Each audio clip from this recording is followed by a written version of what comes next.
Hi there, my name is Aaron Short. Welcome to my YouTube channel. Today is Monday and it is September already. September the 2nd. Oh my goodness me.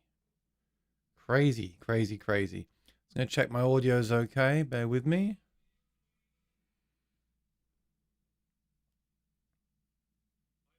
Yep, very good.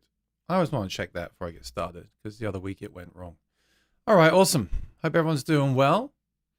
I got some new lights. I'm enjoying them quite a lot, but one of them's lost connection, which is rather annoying. I'll fix that later on. Let's get straight into it. Let's see what's going on here today. It's September. I'm hearing a lot of exciting things are coming in September, people.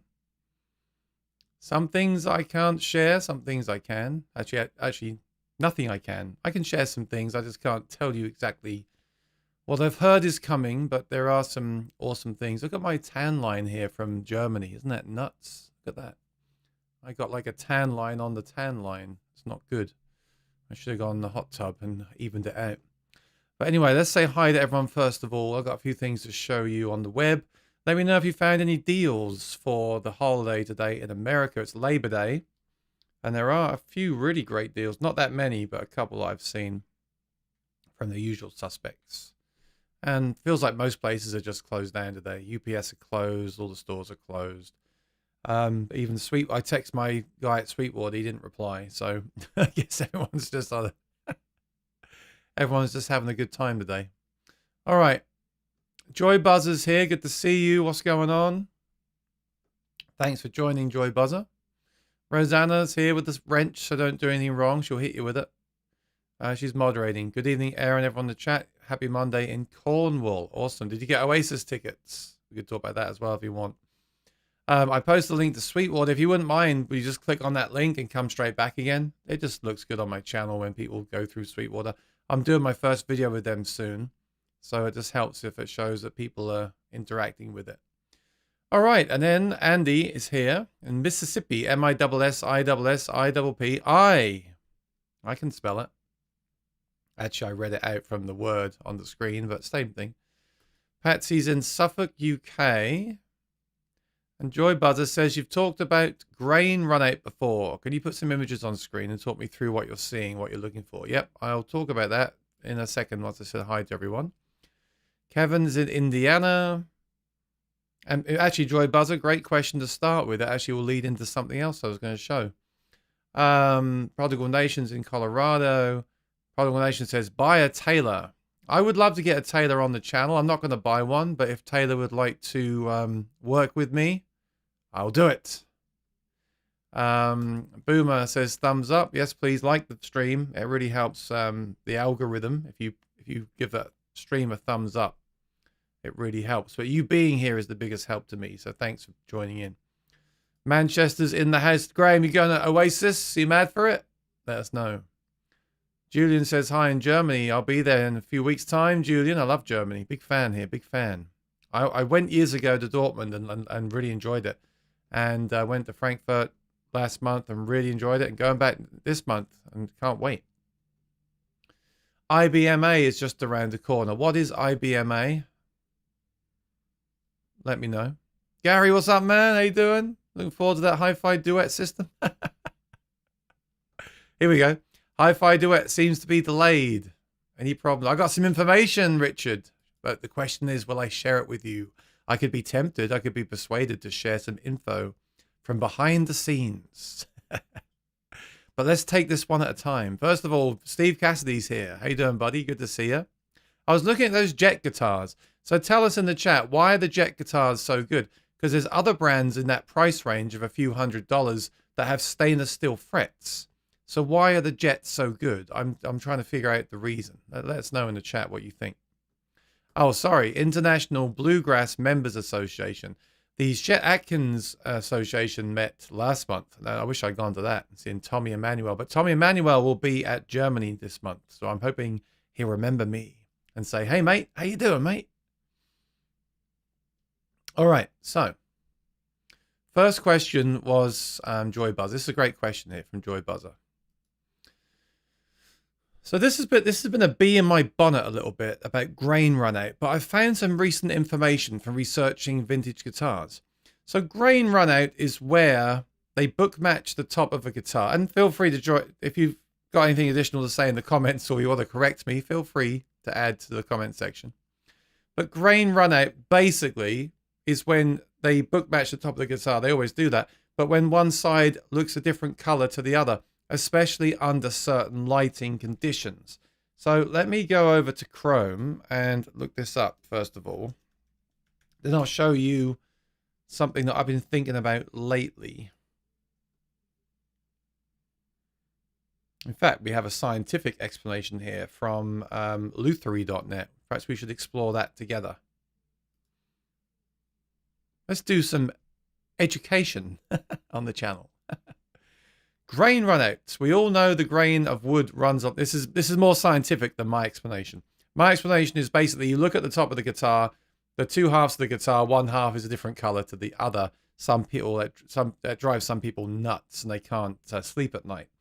So this is the scientific explanation. I'll run through this website because I might learn something as well.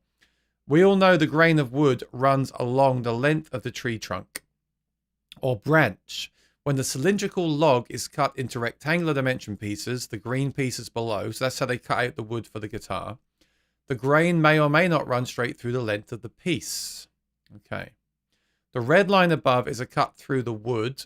It can be either a saw cut or a split. In any case, if it precisely follows the actual grain, there's no run out. Wood being wood, however, the ideal situation sometimes does not occur.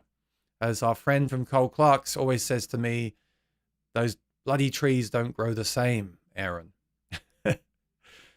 So, okay, so they cut the wood like that, they slice it in half, and if it's not in the grain, you get different color, okay? If the red, here we go, yeah. So you see the red line there, no run out. Okay. Come down here. You see the line there? That's why you get the run out. Okay.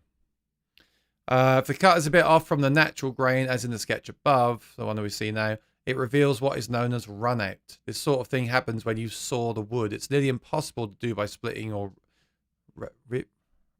something. Even if it's sawn, it's still cut on a quarter, but the result is that the light striking the wood will reflect differently. So that's what it is. The light, when the light hits it, sometimes it looks completely different color. Okay, you can go through this in your own time if you want to. I won't stay here too long, but that is the technical reason. And then I want to just show some pictures of what it looks like. Here we go. Yeah, you've seen guitars like this, right? One side just looks a different color to the other. I've seen it more in Engelmann, but I guess it can happen in any kind of wood. So, I'm going to keep reading. Hang on, I just saw this. Wood with no run out is stronger.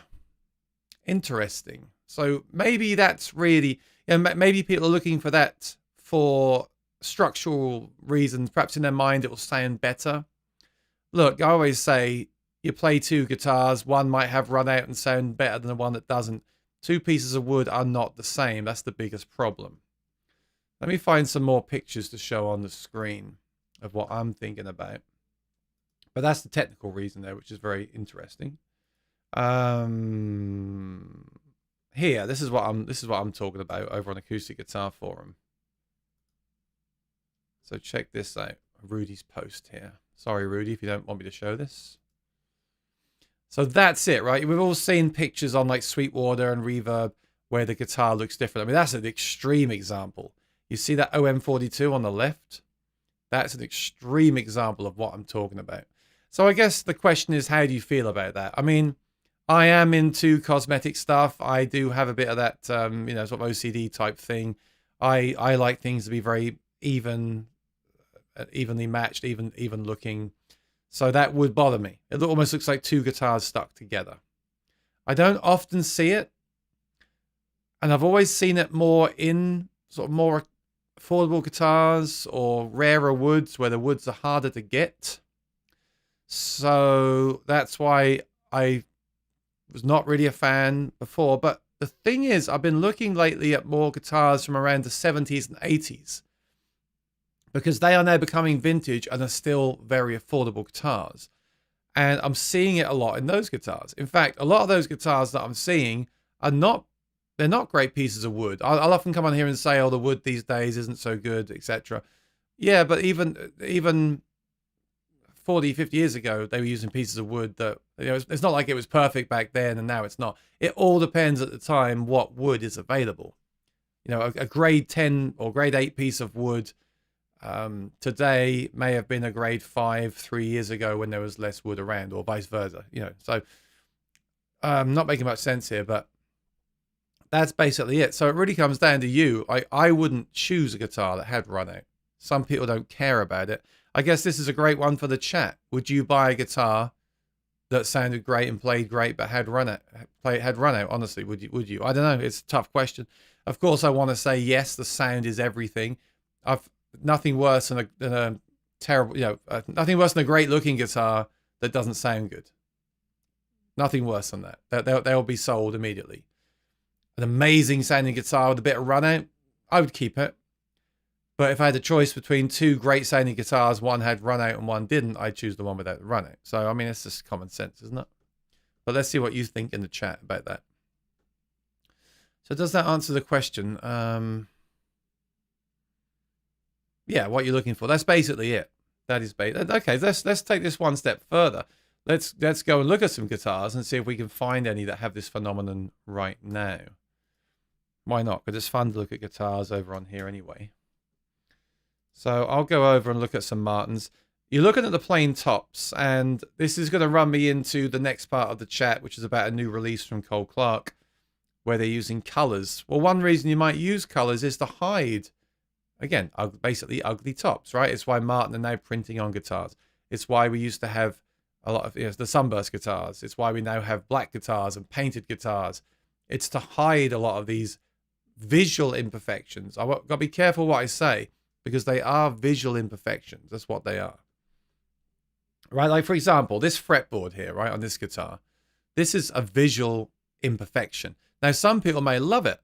Some people might say that gives that guitar a lot of character. Again, we're all here to chat, so let me know in the chat what you think. There's no right or wrong answer here. I'll make myself a little bit bigger. Yeah, there's no right or wrong answer here, right? So do you like that or not? Someone's going to say they love it. It gives that guitar character. And someone's going to say, I hate it. It looks like a faulty piece of wood. That's just the way it is. It's just the way we think about things. And that's why having these pictures here is awesome. So I can click on another guitar. And I know I'm talking about fretboards now, but just as an example, look, this fretboard is much more uniform in its look, which I prefer. You might not. Okay. So we'll do the same with the top now. We'll look at a picture of the top. So does this one have runout? I would say no. I mean, it may do. Maybe the light looks like one side slightly lighter than the other.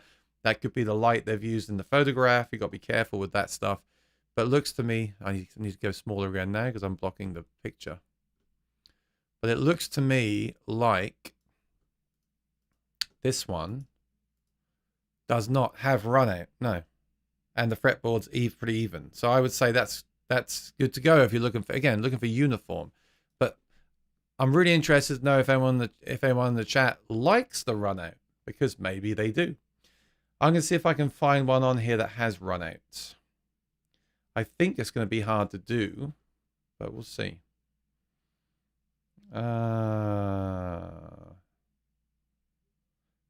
I've seen it in Engelmann guitars. I've seen it in Engelmann. But, again, there's less Engelmann around for a start. This one may have it. Let's see. No, I don't think so. Maybe one side there is slightly darker than the other, or maybe not. It could be the lighting. So be wary of that too. You may see photographs online where you don't see the runout the way they've photographed it, and then you get it and it has it. But you can usually see it. And I think it's rare. I don't see many guitars that have it. Like here, I'm not seeing any guitar that has it. Which may be another reason why some people are not a fan, because most guitars don't have it, right? No, nothing. No. No. I would not expect it to see it on a 42 at all, but the picture I showed earlier did have it. And an interesting thing about this as well is that one of the really super high-end expensive models that Martin made for as like an anniversary model, they used runout. And some people were saying back then it was deliberately done in order to condition us to being okay with run. I don't know, there's a lot of layers to how we think about all this stuff, right? Look, you either like it or you don't. So, you know, I like the dyed black ebony fretboard. I like the visually perfect, cosmetically perfect woods. But I also like the Cole Clark kind of wood, which is a good segue into what I was going to show you anyway. Now, they don't, you know, people say I'm very particular. I am, but I also like these guitars too. And they kind of deliberately go the other way. So let me show you here.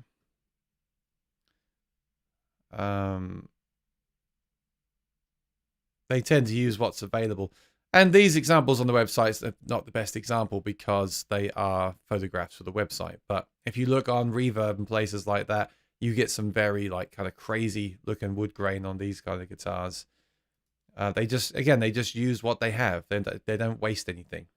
So these are website pictures. They're not quite the right example I'm looking for. But they are now starting to use colors on the thin lines. I haven't seen this posted anywhere yet.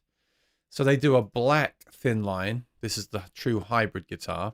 So if you think about it, very easy way to use a piece of wood. Say you've got a piece of wood with run out and weird grain and it spells out a rude word from the grain or something. You just paint it black, right? That's why you see black guitars, really, for that reason.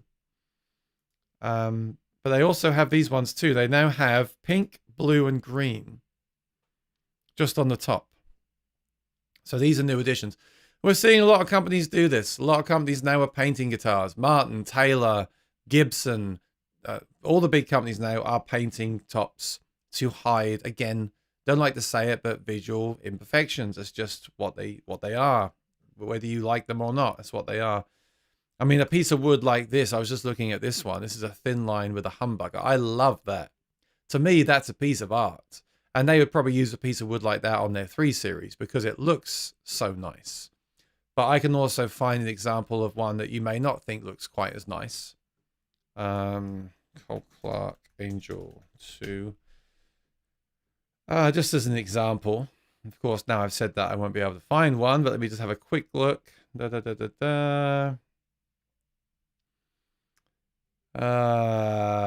course, I like them all, but something... Oh, no, I do like them.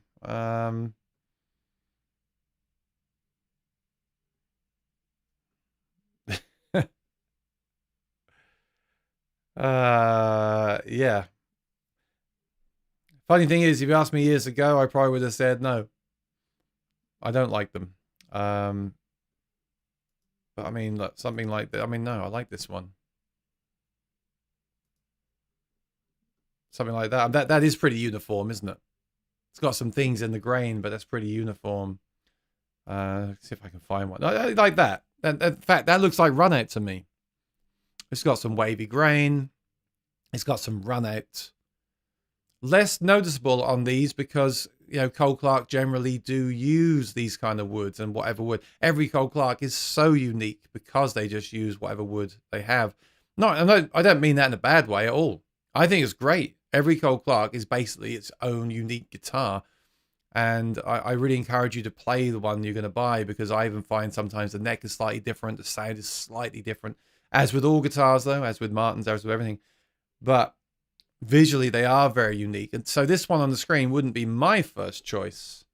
That's why I like to have the pictures available. But this one, I really like this one. So there you go. The Martins have it a bit harder because they are more plainer and they are, you know, you kind of expect it to look a certain way maybe with that perfectly black fretboard. And you know, when you got the natural wood top, you expect to see a clean piece of wood. And so when you see any sort of grain or run out or bear claw, sometimes that can make people think there's something wrong with it. It's just that they've been that way for so many years. It's kind of more of a tradition thing. But like I said, you look back at the old 80s guitars, and some of those tops they're not the best looking tops at all. It's not like they were better back then and they're worse now. They may sound better now because they're older, But, you know, wood is wood, and these are all just things you have to kind of be okay with when you buy a wood guitar. If not, then you should look for a carbon fiber guitar. So I hope that kind of answers the question and shows you that the picture I showed you from Acoustic Guitar Forum was the best example of what wood runout looks like, for sure. And that was also on a 42 series guitar, wasn't it? So let me just show you that one more time. Yeah, just to summarize, this is basically what you're asking here. That is runout. So in the light, you turn the guitar in the light, and one side looks a different color to the other. Pretty rare, does happen. Some people like it, some people don't. All right, cheers. Let me have some tea.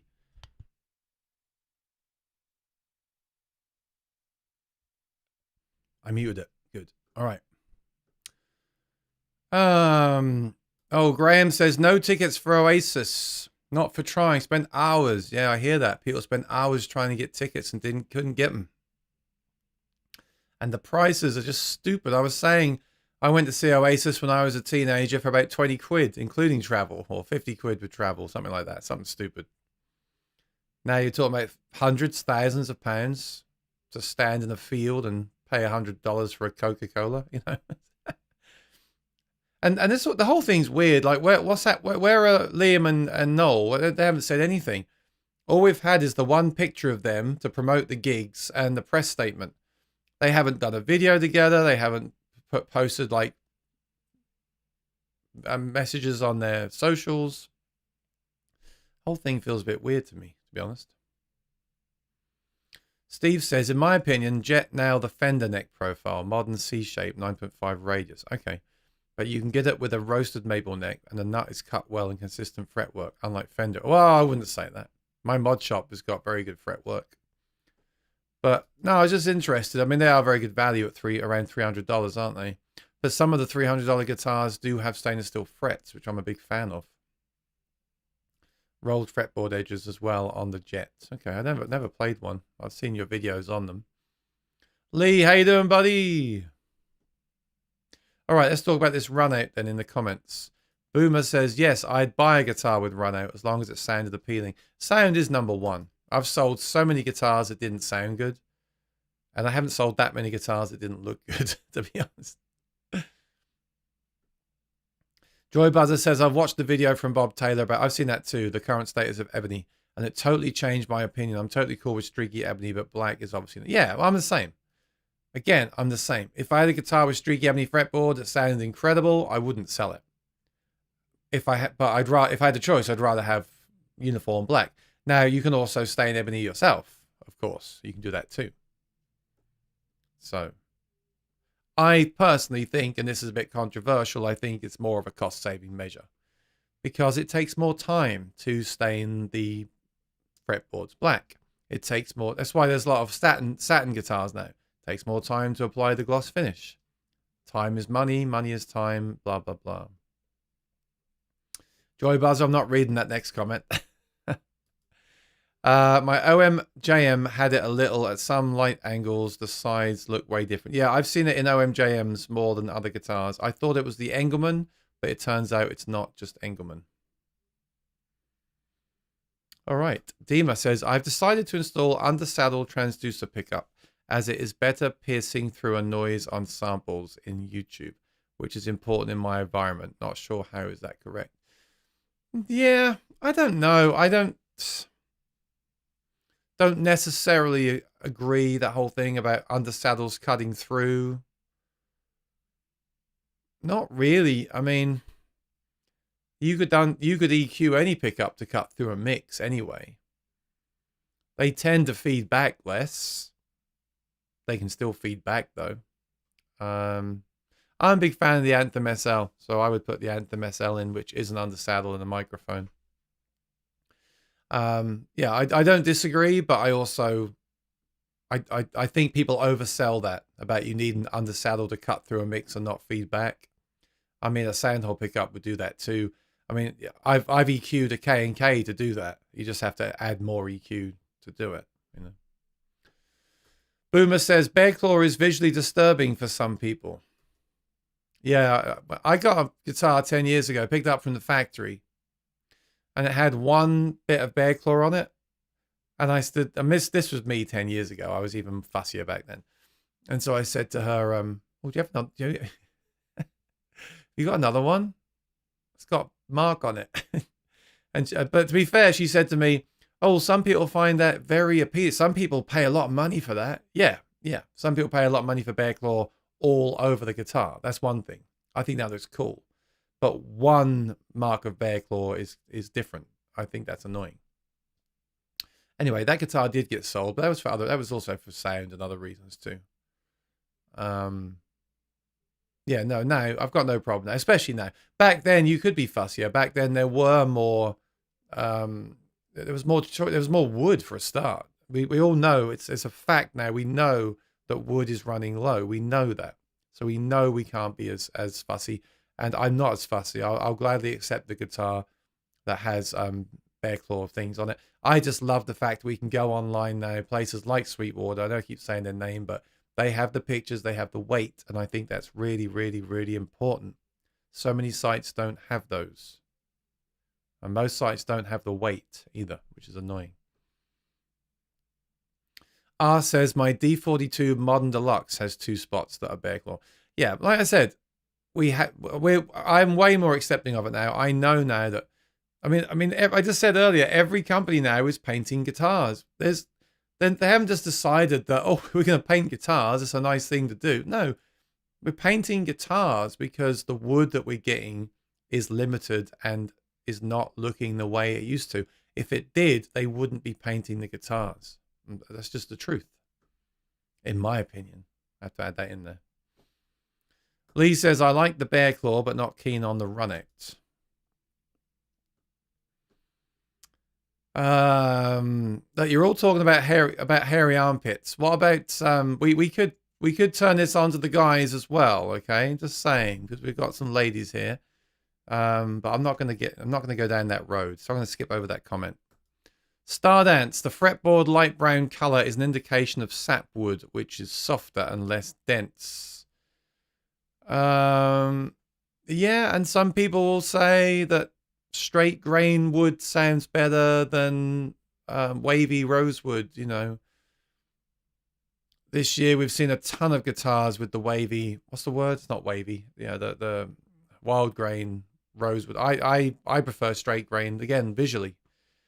And for years they said that the straight grain is the best, but then they suddenly found a load of wild grain, and now wild grain is the best because it looks so good. You know, it's all what's available. But at the end of the day, this is the true answer that I've discovered from playing all these guitars. A guitar that has all those boxes ticked, that has all the vintage appointments, the aged wood, all that stuff can sound bad to me. And I mean, like weird frequencies and the wrong overall bass tone. And a guitar made out of laminate, cheap, accessible pieces of material and plastic can sound amazing. So it is a load of crap, really. You got to take all that stuff with a grain of salt. You know.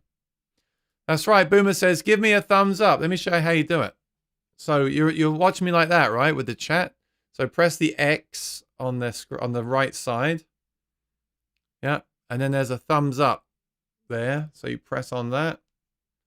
Yeah, and then where it says live chat, you tap on that again, and it brings back the chat.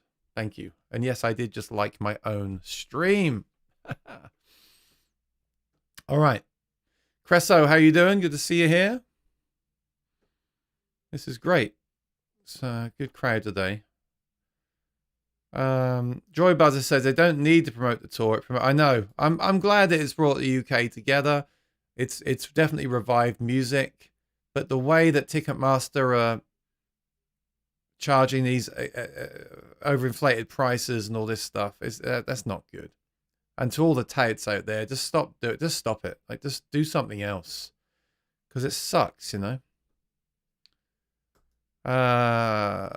Lee, I really don't like the streaky fretboards. I like the contrast between the wood top and the black. Right. Yeah, me too. But if I found a guitar that sounded incredible with the streaky fretboard, I would buy it. Because you can always dye the fretboard anyway. Joy Buzzer says, or maybe they're purposefully not letting Noel and Liam be seen together. So the reunion on stage is more... Maybe, but are they really not going to be seen together until June? Yeah, who knows?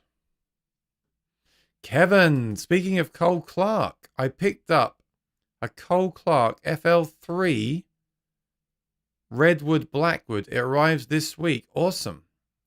Got a heck of a deal on Reverb. Currently have the Angel 2. Interested to know what you paid for that, because I am still selling my Angel 3 all Blackwood. If anyone's interested. I need to sell that. I need the money for something else. Yeah, the 3 series is a bit like the 4D series of the Martins. It's more cosmetic, but those 3s do look nice. So congrats. Big fan of Cole Clark here, as you know. Played it all week. Last week I did Tuesday, 2 gigs Tuesday. I run karaoke now Wednesdays. Don't hate me. I actually really enjoy doing karaoke, and I will make a video about it because it's fun. And if you do gigs and performances and you sing, it's a good way to make additional income. You should consider it. But I did 2 guitar gigs Tuesday, karaoke Wednesday, 2 guitar gigs Thursday. That killed me. Doing 4 hours and then 4 hours, 8 hours, like standing with the guitar in that position. It really messed up my arm. Friday night and Sunday. So that was a good week, but yeah, it really wiped me out. As well as trying to get all the videos done from the show. Please check those out as I post them. Getting them up from the show last week, the other week.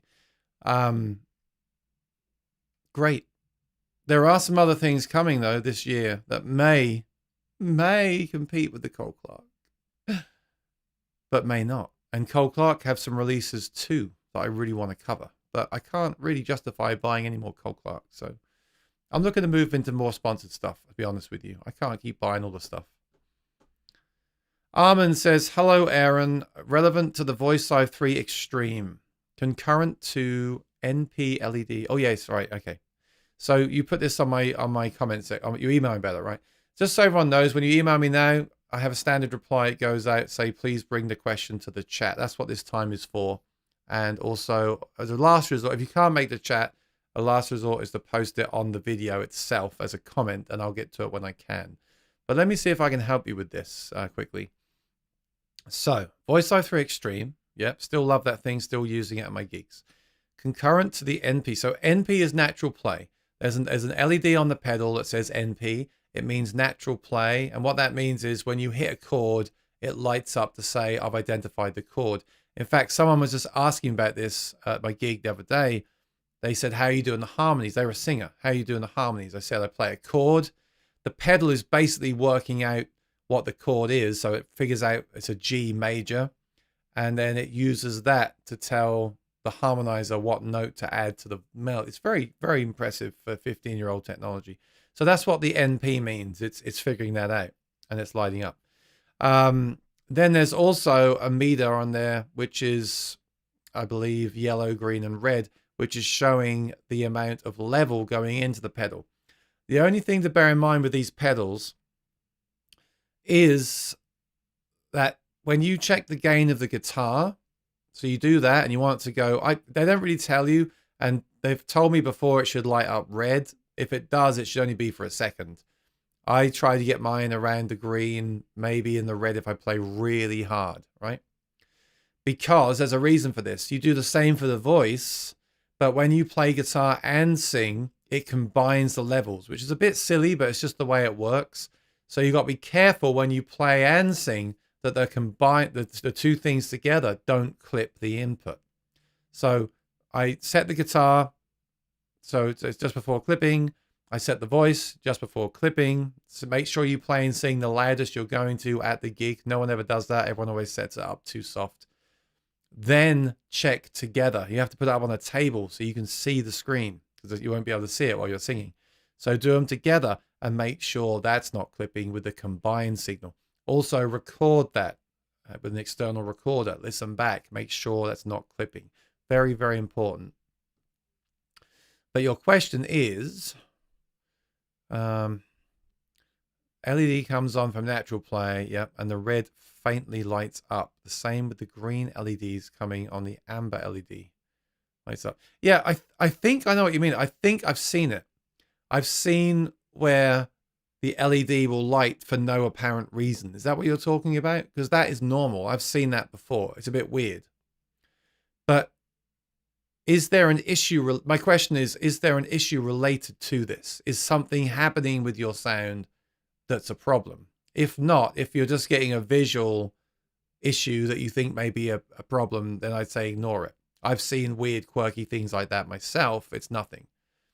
If you're getting some kind of problem with the natural play or the level, then that's a different issue. So can you expand on that, some more in the chat, please? But I hope that helps a little bit. What do you think of the color top on the Martin anniversary guitars? They are supposed to quit make them after August. I remember they said that. You know, I said in my review of it, at the time, I didn't hate it. I thought it was pretty cool. A lot of people hated it. Now a lot of people love it. Now people bought them and own them. They love it, of course. It's the way of the internet. You know, it's exactly the same thing. They're painting the top of the guitar. It's not because they thought it'd be cool. I mean, I'm going to say it. I might be wrong, and I might get hate for saying it. It's not because I don't think it's, or okay, maybe not 100%, but let's face it, like I said earlier, it's not about let's make that gray, it'll be cool. It's more about covering the wood. Okay, maybe John wanted it to be gray. Fine. But guitar companies won't be upset because it's helping to cover wood again. Like I said earlier about sunburst and painting wood. The minute you paint a piece of wood, you can use any piece of wood that you may not use on another guitar that you don't paint. That's what I'm going to say. John may have wanted the gray guitar. The problem is, me and every other John Mayer fan just want them to re-release the OM28 John Mayer. But they won't do it because they're limited and then they're selling for up to about 40 grand, which is crazy right now. Why can't they just re-release that guitar? Why couldn't they have just changed the 12th dot inlay? Just change that and no pickup or something. Just small. Why do they have to change the whole top? And why was there the OMJM and the $20,000 guitar? Why can't there be a $10,000 version of what the OMJM 28 was, but as a 42 with a bit more, fancier wood and a bit more inlay as a 42 for 10 or 12 grand? Why do they have to go up to the 20,000? I think they were just trying to steer clear of that 28 so much that they went completely off the spectrum that I'd be looking for. Like, there's no way that I would personally buy the $20,000 guitar. The anniversary ones, I don't know. Like I said, the one I had sounded great. I liked it, but it didn't sound any better than my other guitars, honestly. And I wasn't sure, so I didn't keep it. I actually returned it to Sweetwater. So, but hey, like everything else, if you like it, then you like it and enjoy it, But these days, I mean, 20 grand on the expensive version. I'd rather take 20 grand to get my own custom with the specs that I want, which is something that I'll probably end up doing. I've kind of lost interest in other people's signature guitars. I'd rather just make my own guitars at this point. I know what I like now,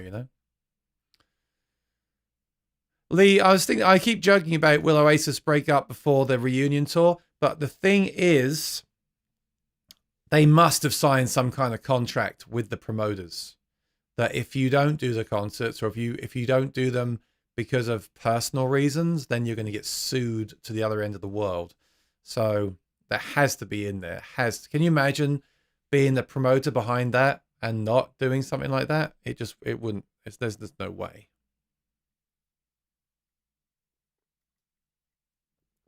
DMAX says The Cure did a really good job selling tickets for their shows last time. Wasn't perfect, but far better this time. Yeah, it's crap. It's a load of crap. Why, when I buy a plane ticket, I have to go there and show my passport to get on the plane, right? Why, when you buy a ticket for Oasis, why can't they be a reasonable price? Why can't they all be... Okay, obviously the ones at the front are more expensive, but why can't the standard seats be a reasonable price, 100 whatever, even up to 200, whatever's reasonable, I don't know these days. A reasonable price reflecting current pricing of whatever. But you book it, and then to get in, you have to show that ticket on your phone, and you have to show them your ID. Done. Why can't we do that? Is that out of the question? When I go to the airport, I show my ID and I get on the plane. I think concerts should be the same way. Maybe that's not fair to people. I don't know. Is that not going to work? Is that the wrong thing to say? I'm sure some people have done things like that. I don't know the answer, but I paid a lot of money last year to see the two John Mayer shows. One of those shows was $50 a park and about $100 for food, or more maybe for the food, and then the tickets. So I must have spent. I mean, it was like $500 a ticket last year for John Mayer, 2 shows. Now, was it worth it? Yes. People were talking on their phones and blah, blah, blah. I still have a great memory. You can watch on YouTube now, which is great, but it's not the same as being there in person. So it's a really tough call. I want people to go and support live music. I think it's great they're reformed. And I don't want to exclude people by saying you have to do this, this, and this to get in. But the way some of those tickets now are going for thousands, I don't know. I guess if people will pay it, then that's on them, isn't it? I wouldn't pay it. I don't know. Everyone's. Yeah, I think I am, honestly. I think I am one of the biggest Oasis fans out there. But I'm not looking. I'm going to fly to Germany for the Guitar Summit this month, because I think it'll be great for my networking, for the YouTube channel, and all that new gear that's coming out this month. I want to see it. But to fly to England for one night of Oasis and to spend, I mean, Germany will cost me probably $2,000 or $2 or $3,000.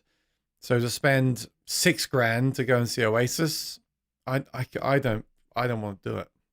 And I'm a huge fan. Yeah. Put your correct reverb link. No, I don't want to. I just had someone ask me about what I sold the Noel Gallagher Gibson for. I don't want to say, because I don't think it's fair. Well, I don't really want to say it anyway, honestly. And I don't think it's fair on the buyer to disclose that, because I made a whole video about selling it. And so if I disclose what that sold for on that guitar, they might not be very happy about it. So if you find it, you find it. If you don't, you don't. I know when I mentioned the Angel 3, just email me from my website, aaronshortmusic.com. Send me an email. We'll do a deal. I need to sell it. I'm not giving it away, but I'll do a reasonable deal for someone that I know, or I'll direct you to the Reverb link if you're really that interested in what I do a deal through Reverb. But I know I still feel a bit. One day I might change my mind. Still feel a little bit funny about airing everything that I do, like in regards to selling and pricing and stuff. Gary says I'm doing 6 gigs in the next 7 days. Starting. Okay, good luck. Yeah, it's tough, isn't it? It's tough on the. Actually, it wasn't tough on my voice. I thought it'd be toughest on my voice, but my voice did pretty well last week. I was singing some high songs. I did Africa at the end of the week. I can't normally do Africa. I can't normally do Africa at the start of the week, let alone the end of the week. But it was more my shoulder. I need to do stretching and things.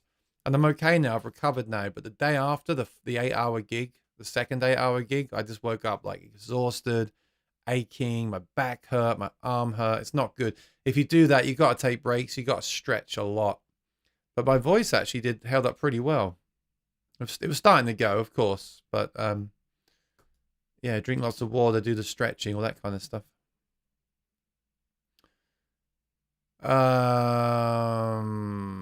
Oh, wow, you did get a good deal. $23.99 for an Angel 3. Display guitar at guitar stores. Yeah, I think they were just looking to sell that guitar because that's a really good price. Mine was $4,200 brand new, and now it's had the repair. I'm hoping to get 25 for mine. Honestly, that's probably the lowest I want to go. So $23.99 is excellent. Of course, it'll depend on the actual condition when you get it. You need to check it over and see what shape it's in. But yeah, very, very good. And I jealous that you've got the redwood. I really want to try a redwood Cole Clark. I haven't tried one yet. So let me know what you think of that. How does the Voice Live Extreme deal with slash chords? I don't know what it does. Well, I think what it will do is it will figure out. So if you play an A with a G in the bass, it will just figure out that it's an A major. I think. I don't know. I do some songs with slash chords and it's fine. I think the algorithm figures it out, but of course it does the absolute best with a straight up diatonic like G to C to D, and you can even set it to that key with your foot, so you can tell it, right, stay in G, and it'll just stay in G whatever you do. That's the absolute safest way. But I've used it with slash chords. It's handled them just fine. So I don't know. Yeah, you think it would listen to the lowest note. I guess it doesn't. I guess it somehow figures out what the major or, I mean, it doesn't know exactly what the chord is. I don't think. I think it just knows if it's major or minor and what the root note is, I think. I'm not actually sure about that. Oh yeah, good. Armand says, yes, everything sounds good. It's just the visuals. Thank you. Excellent. Yeah, excellent. Yeah, so don't worry. It's just it's. I literally have seen something like it before. I think it's literally just. I've always thought to myself, it's like some light bleed through the LED. It's nothing. So yeah, just ignore it. I don't think it's a problem at all. Obviously, I'd have to see it in person to verify that, but I all I can tell you is I've seen some weird issues with the LED visually where I thought, oh, why is it doing that? And it was just never a problem. It's just like light bleed or something like that. So, yep, ignore it. That's what I do, and I don't even notice it anymore. So, yeah, I think it's a non-issue. But I will say this: if you do buy a new TC Helicon product, you should register it on the Behringer website or whatever the site is now. Music Tribe, I think. Definitely register it, because you get the extended warranty. So if there is ever an issue with that or something else, they'll look at it for you. So definitely do that. Otherwise, you don't get the warranty, extended warranty. Ed Sheeran concerts have to show ID. There you go. I think that's what I would do, honestly, if I was Oasis. I'd say, look, here's a fair price. And when you show up, you've got to prove you are the person that bought the ticket. But some people will not agree with that and say it's too kind of too strict, you know. I don't know the answer. But I'm not going anyway because... Why am I not going? I like going to concerts. At my age, I prefer to sit down at a concert, honestly. I remember Oasis concerts when I was a teenager. You were standing there, and I've told people this week, people used to throw like cups of pee through. You could see them flying through the air. Now, I don't know if they'll still do that, but I've got no interest at all in flying to another country, spending thousands of dollars, pounds, and being hit on the head with a cup of people's urine. And that's honestly the reason I'm not going. And I will watch on YouTube. I still say it's not the same, and I want to be there. And if they come to America on the East Coast, I'm definitely going to try to go. But I would just much rather be sitting down somewhere like Madison Square Garden. You know, when Mayer played there was seats everywhere. You sat down, you watched him. It was very, very tame. Then you go home. Maybe I'm just old and miserable. I don't know. I was watching a John Mayer concert, says Boomer, from Toronto. The channel was Violent Vegan. Okay. Yeah, it was a very good tour, but very expensive considering it was one guy with a guitar, I have to say. Can you give any hints on new gear? Okay, I'll give some hints. I don't want to be that guy where I'm like, oh, I can't tell you. Well, the truth is I can't tell you because people that tell me stuff then won't tell me stuff anymore. And some stuff, it does have these embargo things, even though some people break them. I never want to get like cut off for breaking an embargo. And if I do, I want to at least get some views out of it. No, I mean, I wouldn't do that. So what I've heard it in September. It's Guitar Month at Sweetwater. And it's also Guitar Summit, the one I'm going to in Europe. That's at the end of the month. So I have heard that there's some exciting releases coming. I've not heard of anything major like groundbreaking. I still think we're in that gear release window of playing it safe and releasing the more affordable options because of the way the money is right now. I think we'll see more flagship expensive stuff coming maybe next year or year after. Companies definitely play that game of seeing what's going on in the world. But I have heard about a guitar processor coming out in September, which is this month, which will be very exciting for people because it will be on the more affordable end. And I'm excited for that as well. I know it'll get a lot of views on the channel. The Spark, you know about the Spark amps. The Spark 2 is now shipping. That's something I want to check out because I had such a weird relationship with the Spark 1. And that's a very affordable amp as well. I've heard about maybe there'll be some releases from Fender, but I'm guessing it'll be something like a new kind of American Pro set or something like that. I don't know. I'm just guessing. That line is way overdue. Again, not hearing anything new like a new Acoustasonic, like fandangled new invention. Just basically refresh. Yeah, so basically like spin-offs of gear, refreshes. We are getting the brand new pickup, which we were talking about earlier, the Hi-Fi Duet from LR Bags. There's no problems with that. I have asked them about it. I do speak to them sometimes, and they've told me that, yeah, what you got to bear in mind with this stuff is that when you make a product, I don't think people give companies enough support with this. That people think immediately if a product's not out for release date that there's a problem or it's a failure. What you've got to realize is that when you make a new product, it's a huge task, right? Because you get the product right, and that pickup sounded very good at the NAMM show. That was back in January. They have tweaked it since to make it even better, so I'm told. I haven't tried it yet. But think about the other stuff that they have to do. They have, as they tweak things, they have to send that information to the people that are building it, even if it's in their head office. They've got to make those tweaks, and they've got to maybe get new equipment to make the tweaks. Say they change the shape of the mold slightly. They've got to get new molds sent to them, and that mold might be made somewhere else, and they've got to send them the schematics, and then they've got to be remade and then sent to them. So that delays everything up to that point because they haven't got that mold. Or they might change the color or something, or that color might not be available anymore. They've got to source another one. They've got to make sure they can get enough of that at the right price. Then they've got to start making them. Then they've got to test them again, make sure everything's okay. Then they've got to create the artwork and make sure the name has not been patented by someone else or trademarked. They've got to write the user guide. They've got to take the photographs for that. They've got to start planning promo videos of demos for the marketing campaigns. They've got to reach out to all the stores and distributors to make sure they're all on board and going to stock it. And this is just a small portion of what they've got to do, right? This is times 10 with other factors involved as well.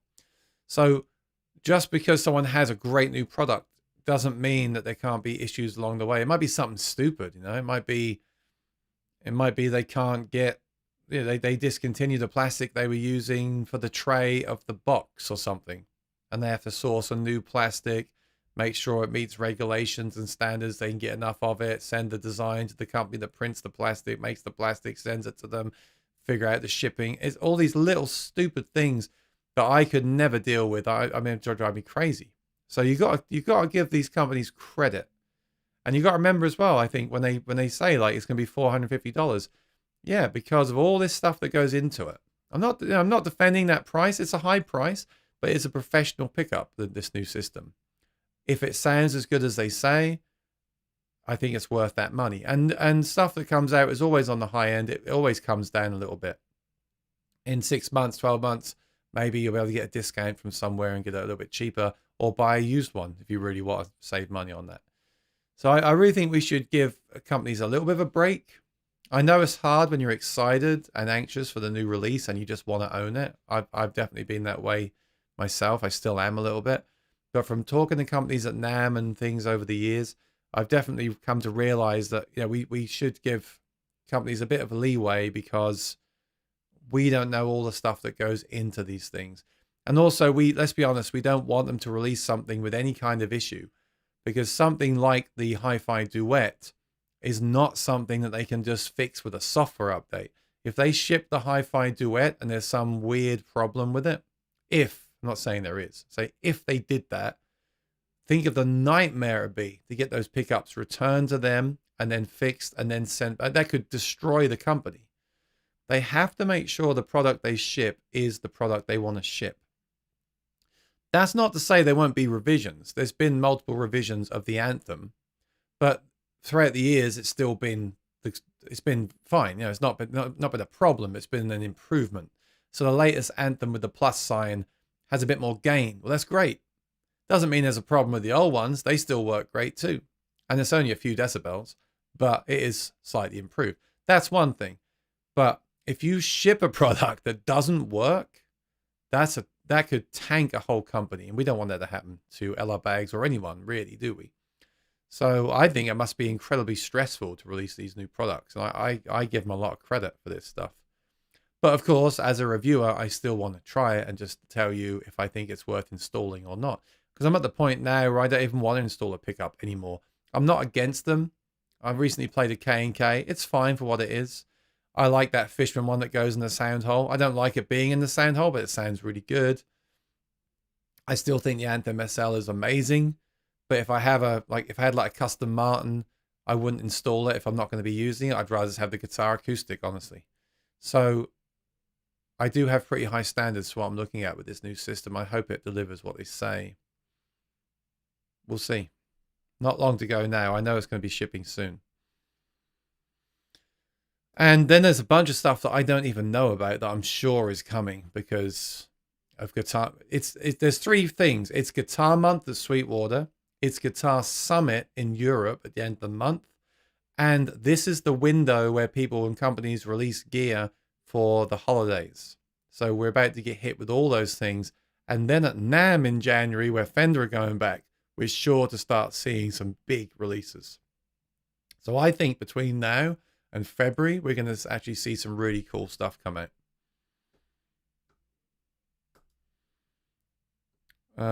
We can buy from Sweetwater with your affiliate link because Sweetwater has their own extended warranties. Yes, and I want you to buy stuff with my Sweetwater affiliate link or my Toman affiliate link or any of my affiliate links because it does help me, especially Sweetwater affiliate link helps me the most.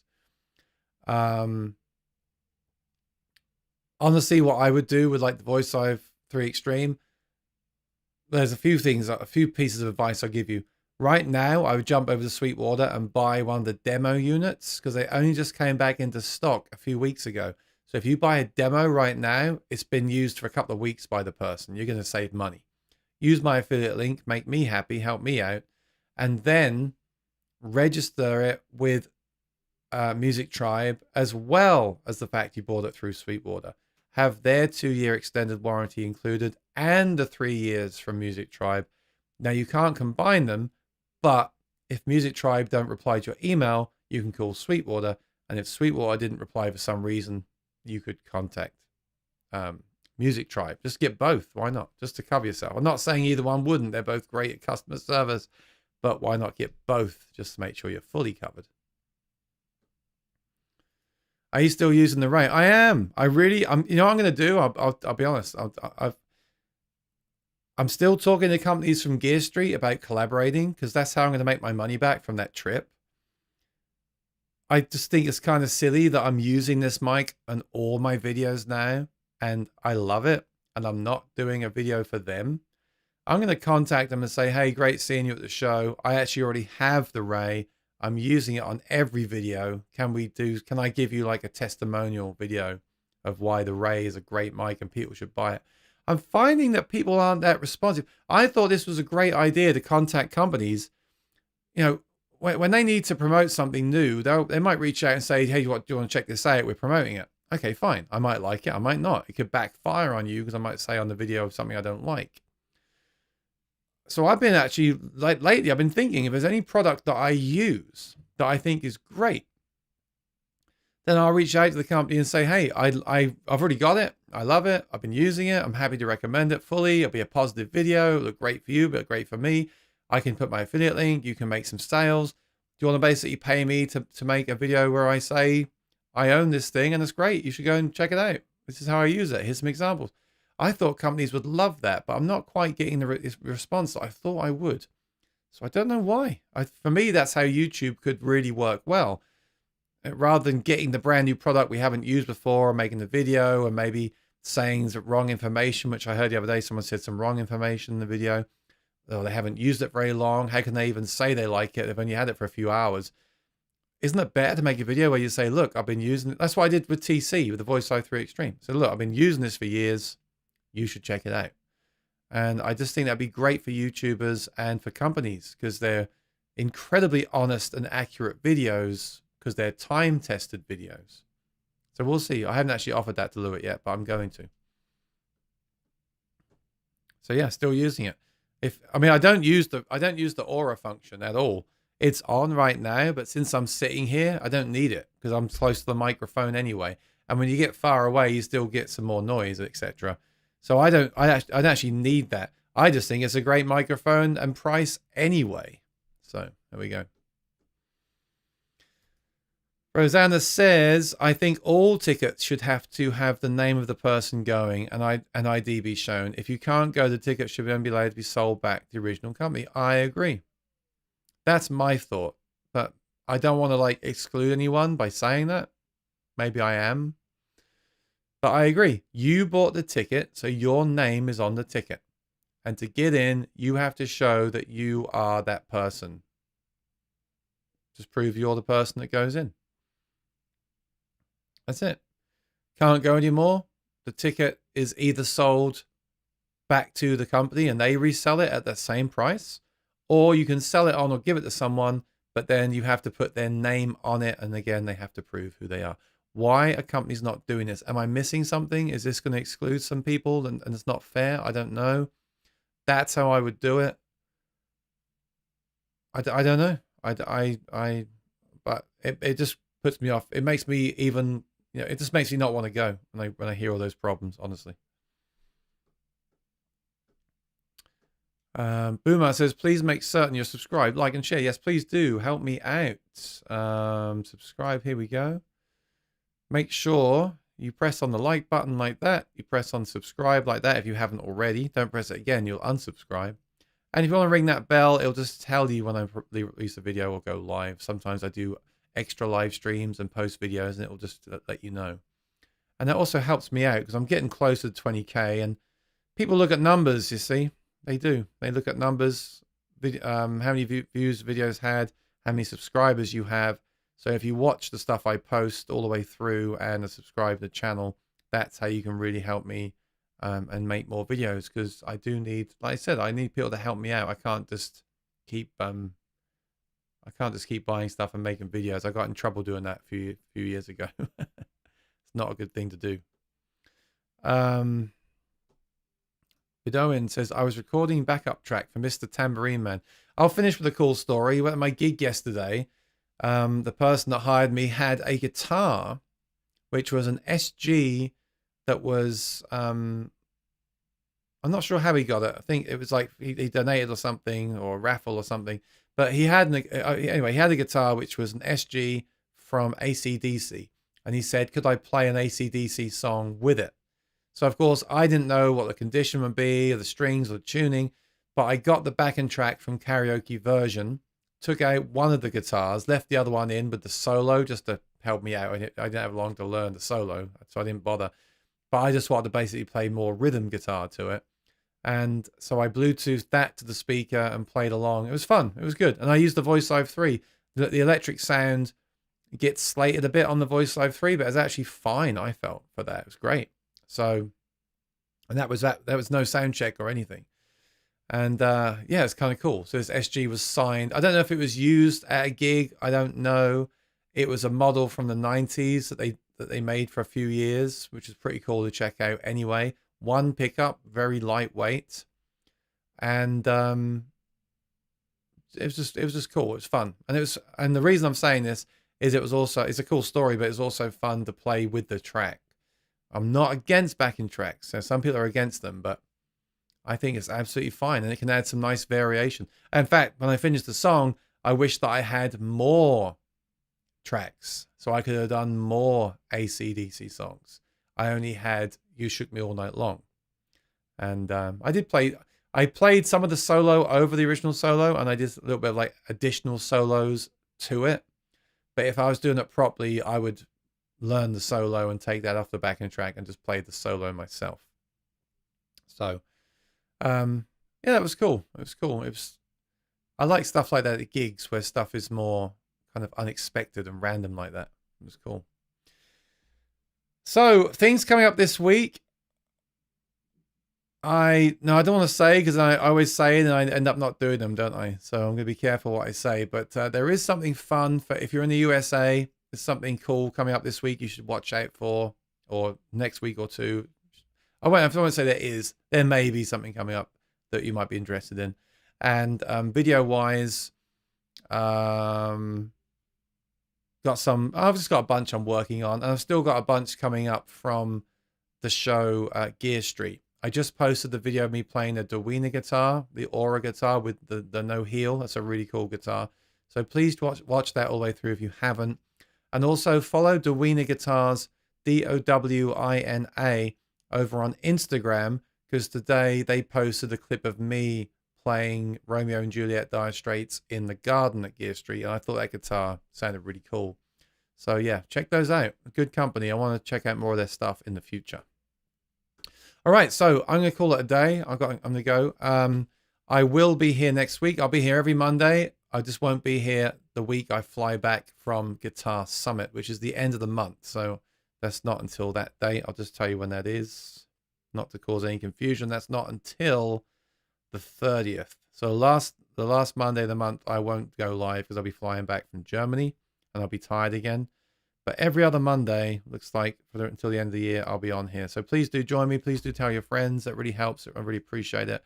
There will be some cool stuff coming out. Maybe even this week. I don't know dates yet. But there's definitely some cool stuff to talk about on the horizon. Maybe we can demo it in some of the live streams as well. We'll see. Could be any week now. So, yeah. Let's check that out together and see if we think it's worth getting or not.